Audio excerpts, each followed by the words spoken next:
awards were presented this year for work in the hunger and poverty alleviation field. Presidents of Ghana, Kafur, and Lula da Silva. India was well represented by many scholars, academicians, nutritionists, and it's a pretty powerful forum.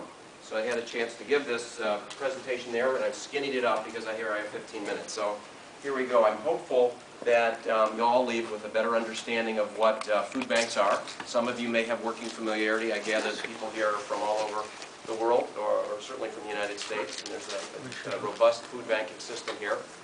And we're really exporters of that technology and know-how around the world. And I want to leave time at the end because we are developing a project with VAST. And so we've been working at it diligently, and I'm knocking on wood that we'll be able to report that we have a functioning food bank in the Delhi area very, very shortly. So I wanted to start with just a dimension of the magnitude of the challenge. And you probably know a lot about the hunger problem that the world faces, especially with highly volatile food prices, and many people in the world really function on $1 and $2 a day. So a 40 or 50% change in the price of food may not be devastating to us as we go to our grocery markets here, but it's the difference between life and death for many people in the world. So you see some of the statistics here.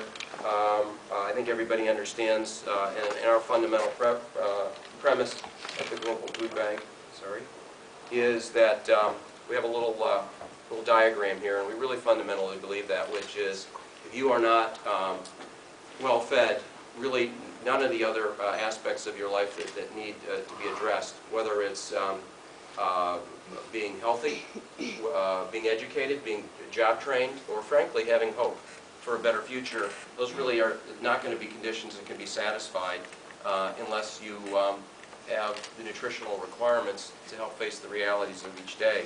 And a lot of people accuse me of being Dr. Doom when I talk about hunger, but it's important to see the magnitude of almost 1 billion people, and it can be overwhelming at times.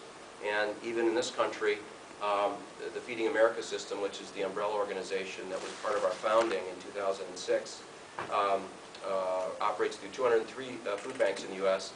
and is facing a problem of 50 million hungry people in the U.S., which is not well understood or chronicled, no matter how well it's publicized. So about 1 in 6 in the United States, and the issues that affect people here affect people around the world too. It's not only unemployment, it's underemployment. It's the high cost of just living every day, whether it's a roof over your head or paying your utilities. There's many people every month that have to generate an analysis of what they can afford to pay, and if their children get sick and they're uninsured, or if their school fees, that's a month that they're not going to eat unless they have some kind of social network under them, social infrastructure under them. But the science about hunger is quite clear, and there's been a lot of focus on the first 1,000 days of life, which really go back to when a woman first becomes pregnant. And the dire reality is if nutrition is not adequate, starting 9 months before the birth and for the first 2 years afterwards, you're dealing with a permanently compromised ability intellectually from the brain stem and many of the organs of the body to have a full life. It's not like you get a chance to catch up. The damage in many respects is done, and so it leads to things that are known as stunting, which you might see kids, and the problem is acute in Guatemala and Philippines, places where we have major feeding efforts, where you'll see somebody and you look at them and assume that they're 5 years old, and they may be 11 or 12 years old. The body just effectively shuts down. So we're working on this daily. Interestingly, there is enough food in the world today.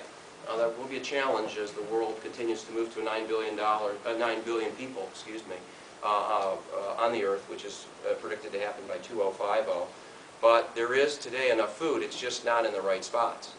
And a huge problem, and I'll go into some studies that FAO, which is part of the UN, has produced, but there are many reasons for this, and these are examples that we found of completely and utterly edible food, one being pushed around in a landfill, and two, just being eliminated from the shelves in Japan because it's close to expiration date, or it might be dented, it might be at the end of a promotion, and I'll go into some other reasons later as to how and why that happens. Excuse me.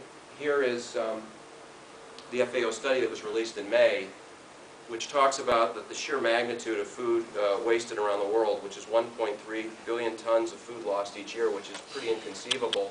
A third of all food in the developed world never makes it from into the stomach, and the problems in the developed world are driven by waste at the table. Frankly, we waste a lot, as do people from the traditional developed markets, and in retail. And I'll give you some examples, and I think we can all relate to it. Unless that product is perfect, why are you going to buy it? But it's nutritionally sound, and it often faces a future in a landfill. And in the developing world, the problems are even more challenging, in the sense that a third doesn't get from the farm to the market to be consumed. And I think many of you have seen the challenges in India, sub-Saharan Africa is very similar. Lack of access to market, roads, pricing systems, price discovery, functioning forward markets, commodity markets like they have in many parts of the world, lack of storage so that the product gets compromised through weather or vermin, things of that nature. So that's daunting, and one thing we know is that we don't have a demand problem. I come from the private sector, and in my whole life I've never been in a business environment where I know every day there's a billion people literally waiting for consumable, nutritious food that can't possibly be satisfied. The challenge is really on the supply side, and that's where we're going to talk a little bit about the food banking model and how we work. This is a little bit of an elementary picture, but I think it might be helpful to you. Food banks are kind of in the middle there, and think of them as the wholesale part of the engine here. They attract, it's typically been an urban model because in concentrated populations is where markets are efficient, food manufacturers, and when I say manufacturers, it could be somebody that converts basic rice into Rice Krispies. It's anywhere where you're moving from the raw product to a processing a part of the supply chain. That's where the marketplace tends to be deepest and richest in terms of supply availability, with products coming from grocery shelves that are about to reach shelf expiration. That might be dairy products, which you and I probably won't buy if it's 2 days till expiration. If you have another alternative that's a week or two away, well, something has to happen to that 2 days to expiration, whether it's animal proteins, dairy products, produce regularly gets replenished